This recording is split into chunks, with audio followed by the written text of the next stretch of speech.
출애굽기 6장 우리의 하나님이 되려고 하시는 하나님이라는 제목으로 말씀을 드리겠습니다. 예, 어떤 집에 초등학교 입학한 딸이 있는데 한날은 학교에 갔다가 막 울면서 집으로 왔습니다. 엄마가 알고 보니까 같은 반에 어떤 아이와 친구가 되고 싶은데 그 아이는 관심이 없고 자기랑 친구가 되고 싶어 하지 않았기 때문인 것을 알았습니다. 딸이 속상한 것을 이유를 알았던 겁니다. 누군가의 마음을 얻고 싶은데 그 사람의 마음을 얻지 못하면 괴로움을 우리는 경험을 하게 됩니다. 알아주지 않으면 내가 그 사람의 좋은 친구가 되고 싶은데도 알아주지 않으면 그 사람이 어려움을 겪게 되는 겁니다. 그런데 전능하신 하나님께서 우리에게 하나님이 되고 싶어 하신다. 이 마음도 이 친구가 겪고 있는 마음과 좀 비슷한 마음이라고 생각이 듭니다.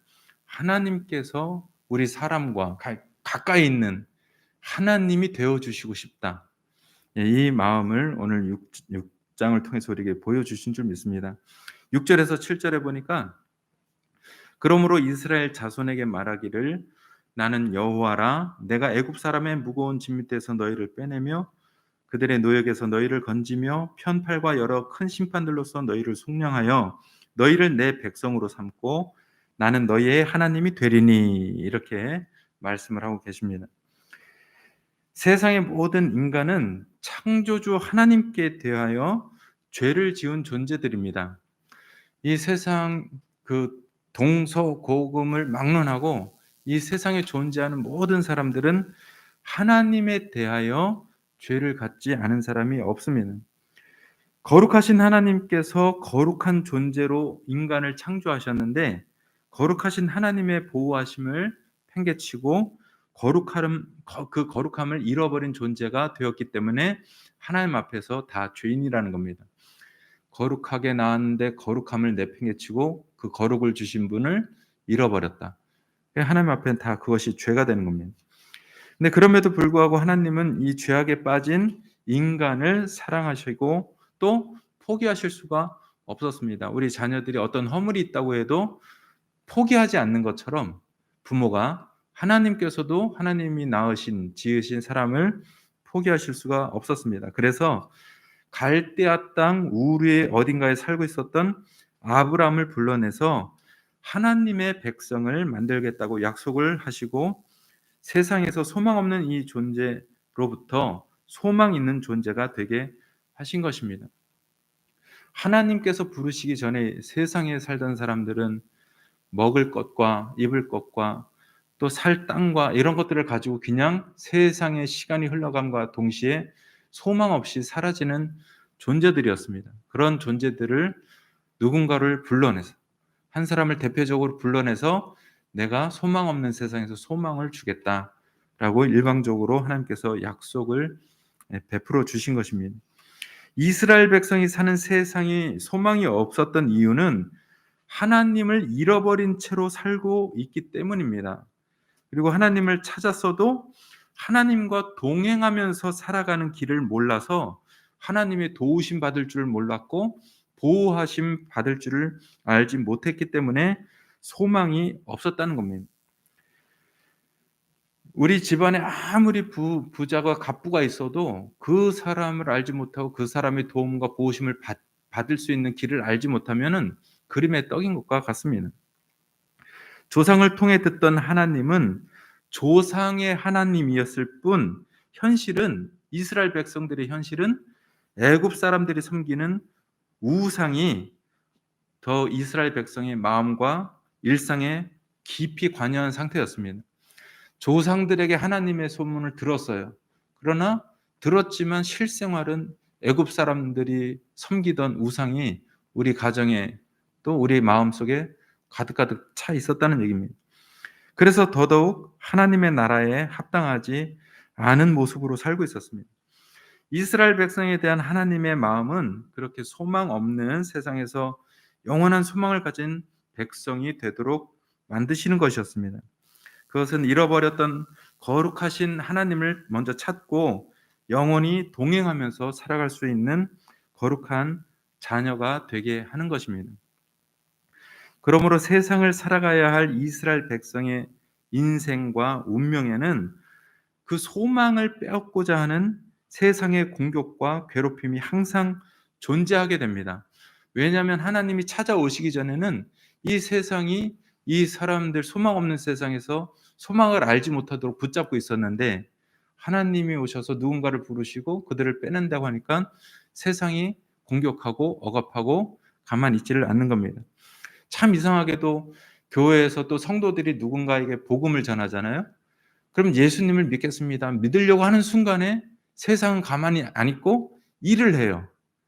그 사람의 마음속에 생활 속에 또 환경 속에 들어와서 점점 그 복음이 복음같이 안 들리고 믿음이 믿음 같지 않고 천국이 천국 같지 않고 이상하게 마음은 더 어둡게 만들고 해서 그 소망 가지려고 하는 사람들의 그 소망마저 빼앗으려고 합니다. 마음을 무의미하게 만들어요. 복음을 무의미하게 만듭니다. 하나님도 예수님도 또 천국도 구원도 다 글자로 박제화시켜 버려요. 그게 내 생활하고 관계없게 만들어서 소망 가질 가능성을 빼앗아 버립니다. 이 말과 같이 애굽에서 억압받는 이스라엘 백성의 고통과 괴로움, 그 신음이 주님 앞에 들리는데 세상을 살아가야 할 이 이스라엘 백성의 인생과 운명에는 그래서 여러 가지 고통과 시련, 괴로움, 억압이 나타나는 겁니다. 그래서 이스라엘 백성들 생활 가운데도 억압이 있고 더 이전보다 더 괴로운 환경이 펼쳐져서 신음소리가 하나님 앞에까지 들리게 된 것입니다. 하나님께서 모세를 불러서 지도자가 되게 하신 이유는 바로 왕의 억압과 괴롭힘에 시달리는 이 이스라엘 백성을 건져내기 위함입니다. 모세는 이스라엘에서 이 민족이 된 야곱의 12지파의 자손들을 군대로 삼아서 애굽 땅에서 인도하여 내라는 하나님의 명령을 받았습니다. 자신이 할 수 없는 일이라는 솔직한 고백 앞에 하나님은 모세로 하여금 그 일을 하나님이 이루실 것이다 라는 확신을 갖게 계속해서 만들어 주셨습니다.